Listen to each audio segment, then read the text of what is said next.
ಎಲ್ರಿಗೂ ನಮಸ್ಕಾರ. ನಾನು ನಂದಿನಿ. ಇವತ್ತು ನಾನು ನಿಮಗೆ ಒಂದು ಒಳ್ಳೆ ರೆಸಿಪಿಯನ್ನು ತೊಗೊಂಬಂದಿದ್ದೀನಿ. ಏನಪ್ಪ ಅಂದರೆ ಅದು ಮಾವಿನಕಾಯಿ ಉಪ್ಪಿನಕಾಯಿ. ನೋಡಿ, ಮಾವಿನಕಾಯಿ ಉಪ್ಪಿನಕಾಯಿನ ಮಾಡೋದು ಹೇಗೆ ಅಂತ ಹೇಳ್ಬಿಟ್ಟು ನಾನು ಇಲ್ಲಿ ತಿಳಿಸ್ಕೊಡ್ತಿದ್ದೀನಿ. ಈಗ ಮಾವಿನಕಾಯಿ ಸೀಸನ್ ಆಗಿರೋದ್ರಿಂದ ಇಲ್ಲಿ ಮಾವಿನಕಾಯಿ ಉಪ್ಪಿನಕಾಯಿನ ತಿಳಿಸ್ಕೊಡ್ತಾಯಿದ್ದೀನಿ. Welcome to my channel Nandini's lifestyle. ಇಲ್ಲಿ ಮೊದಲನೇದಾಗಿ ನಾನು ಉಪ್ಪಿನಕಾಯಿ ಮಾಡೋದಕ್ಕೆ ಮಾವಿನಕಾಯಿನ ಚೆನ್ನಾಗಿ ವಾಶ್ ಮಾಡಿಕೊಂಡು ಅದನ್ನು ನೀಟಾಗಿ ಸ್ವಲ್ಪನೂ ನೀರು ಅದರಲ್ಲಿ ಇಲ್ಲದೇ ಇರೋ ರೀತಿ ಒರೆಸ್ಕೊತಾ ಇದ್ದೀನಿ. ಯಾಕೆ ಅಂದರೆ ಉಪ್ಪಿನಕಾಯಿಗೆ ಯಾವತ್ತೂ ನೀರು ಸ್ವಲ್ಪನೂ ಇರಬಾರ್ದು. ನೀರಿದ್ದರೆ ಬೇಗನೆ ಉಪ್ಪಿನಕಾಯಿ ಹಾಳಾಗುವಂತಹ ಚಾನ್ಸಸ್ ಜಾಸ್ತಿ ಇರುತ್ತೆ. ಹಾಗಾಗಿ ಇಲ್ಲಿ ನಾನು ನೀಟಾಗಿ ಒರೆಸ್ಕೊತಾ ಇದ್ದೀನಿ. ನಾನು ಇಲ್ಲಿ 3 ಮಾವಿನಕಾಯಿಗಳನ್ನು ತೊಗೊಂಡಿದ್ದೀನಿ. ನಾನು ಇಲ್ಲಿ 3 ಮಾವಿನಕಾಯಿಗೆ ಎಷ್ಟೆಷ್ಟು ಮಸಾಲೆ ಬೇಕು, ಏನೇನು ಹಾಕಿ ಮಾಡಬೇಕು ಅನ್ನೋದನ್ನು ಕೂಡ ನಾನು ನಿಮಗೆ ತೋರಿಸ್ಕೊಡ್ತಾ ಇದ್ದೀನಿ. ನೋಡಿ, ಮೊದಲನೇದಾಗಿ ನಾನು ಈ ಮಾವಿನಕಾಯಿನ ಕಟ್ ಮಾಡ್ಕೊತಾ ಇದ್ದೀನಿ. ನೀಟಾಗಿ ಚಿಕ್ಕದಾಗಿ ಮಾವಿನಕಾಯಿನ ಕಟ್ ಮಾಡ್ಕೊಳ್ಳೋಣ. ಚಿಕ್ಕದಾಗಿ ಕಟ್ ಮಾಡ್ಕೊಳ್ಳೋದ್ರಿಂದ ಏನೇನು ಮಸಾಲೆ ಹಾಕಿರ್ತೀವಿ ಆ ಮಸಾಲೆ ಎಲ್ಲ ಕಡೆಯೂ ಚೆನ್ನಾಗಿ ಇಟ್ಕೊಳ್ಳುತ್ತೆ. ದಪ್ಪದಾಗಿ ಕಟ್ ಮಾಡೋದ್ರಿಂದ ಮಸಾಲೆ ಮೇಲ್ಗಡೆ ಮಾತ್ರ ಇಟ್ಕೊಂಡಿರುತ್ತೆ, ಒಳಗಡೆ ಅದು ಜಾಸ್ತಿ ಹತ್ತಿರೋದಿಲ್ಲ. ಹಾಗಾಗಿ ಚಿಕ್ಕದಾಗಿ ಪೀಸ್ನ ಮಾಡಿಕೊಂಡ್ರೆ ತುಂಬ ಚೆನ್ನಾಗಿ ಬರುತ್ತೆ. ಮತ್ತು ಮಾವಿನಕಾಯಿನ ಚೆನ್ನಾಗಿ ವಾಶ್ ಮಾಡಿನೇ ಯೂಸ್ ಮಾಡಬೇಕು. ನೋಡಿ, ಈ ರೀತಿ ಕಟ್ ಮಾಡಿಕೊಂಡು ಅದರೊಳಗಡೆ ಇರುವಂಥ ವಾಟೆಯನ್ನು ಸಪ್ರೇಟ್ ಮಾಡ್ಕೊಳ್ಳೋಣ. ಸಪ್ರೇಟ್ ಮಾಡಿಕೊಂಡು ನೆಕ್ಸ್ಟು ಎಲ್ಲದನ್ನು ಚಿಕ್ಕ ಪೀಸಾಗಿಯೇ ಕಟ್ ಮಾಡ್ಕೊಳ್ಳೋಣ.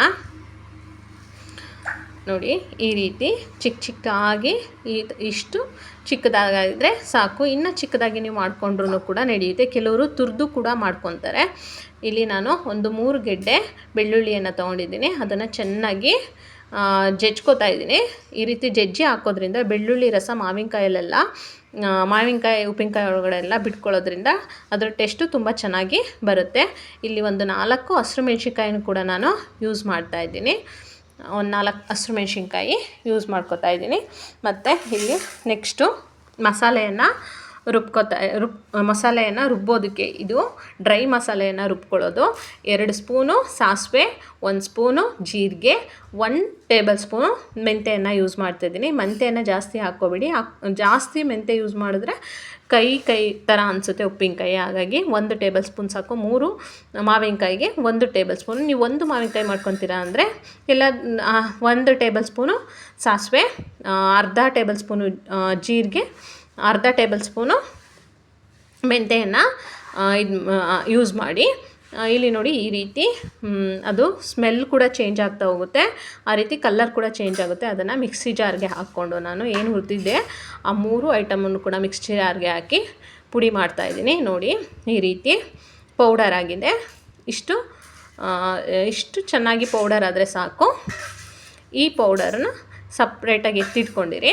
ನೆಕ್ಸ್ಟು ನಾವು ಏನು ಮಾವಿನಕಾಯಿ, ಬೆಳ್ಳುಳ್ಳಿ ಮತ್ತು ಹಸಿರು ಮೆಣಸಿನ್ಕಾಯಿ ಹಾಕಿ ಇಟ್ಕೊಂಡಿದ್ವಲ್ಲ ಅದೇ ಪಾತ್ರೆಯಲ್ಲಿ ಇಲ್ಲಿ ನಾನು 2 ಟೇಬಲ್ ಸ್ಪೂನ್ 2.5 ಟೇಬಲ್ ಸ್ಪೂನ್ ಆಗುವಷ್ಟು ಉಪ್ಪನ್ನು ಹಾಕ್ಕೋತಾ ಇದ್ದೀನಿ. ನೆಕ್ಸ್ಟು 2 ಟೇಬಲ್ ಸ್ಪೂನು ಖಾರದ ಪುಡಿಯನ್ನು ಹಾಕ್ತಾಯಿದ್ದೀನಿ. ನೀವು ಕೂಡ ಮನೆಯಲ್ಲಿ ಟ್ರೈ ಮಾಡಿ. ಏನು ಮಸಾಲೆ ರುಬ್ಬಿಟ್ಕೊಂಡಿದ್ದೆ ಅದು ಪೂರ್ತಿ ಇಲ್ಲಿ ನಾನು ಯೂಸ್ ಮಾಡ್ತಾಯಿದ್ದೀನಿ. ಇದು 3 ಮಾವಿನಕಾಯಿಗೆ ಬೇಕಾಗುತ್ತೆ. ಹಾಗಾಗಿ ಪೂರ್ತಿ ಮಸಾಲೆಯನ್ನು ಕೂಡ ನಾನು ಇಲ್ಲಿ ಯೂಸ್ ಮಾಡ್ತಿದ್ದೀನಿ. ತುಂಬ ಈಸಿ, ಇನ್ಸ್ಟೆಂಟಾಗಿ ಕೂಡ ಇದನ್ನು ಬೇಗ ಮಾಡ್ಕೊಬೋದು. ಈ ಎಲ್ಲ 3 ಐಟಮ್ ಹಾಕಾದ್ಮೇಲೆ ಚೆನ್ನಾಗಿ ಮಿಕ್ಸ್ ಮಾಡಬೇಕು. ಚೆನ್ನಾಗಿ ಎಲ್ಲ ಕಡೆನೂ ಮಸಾಲೆ, ಖಾರ, ಉಪ್ಪು ಎಲ್ಲ ಚೆನ್ನಾಗಿ ಹಿಡ್ಕೊಬೇಕು. ಹಂಗಾಗಿ 3 ಮಸಾಲೆಯನ್ನು ಚೆನ್ನಾಗಿ ಹಾಕಿ ಮಿಕ್ಸ್ ಮಾಡ್ತಾಯಿದ್ದೀನಿ. ನೆಕ್ಸ್ಟು ನಾವು ಇದಕ್ಕೆ ಒಗ್ಗರಣೆನ ಹಾಕೋಣ. ಇಲ್ಲಿ ನಾನು ಒಂದು 7ರಿಂದ 8 ಟೇಬಲ್ ಸ್ಪೂನಷ್ಟು ಎಣ್ಣೆಯನ್ನು ತೊಗೊಂಡಿದ್ದೀನಿ.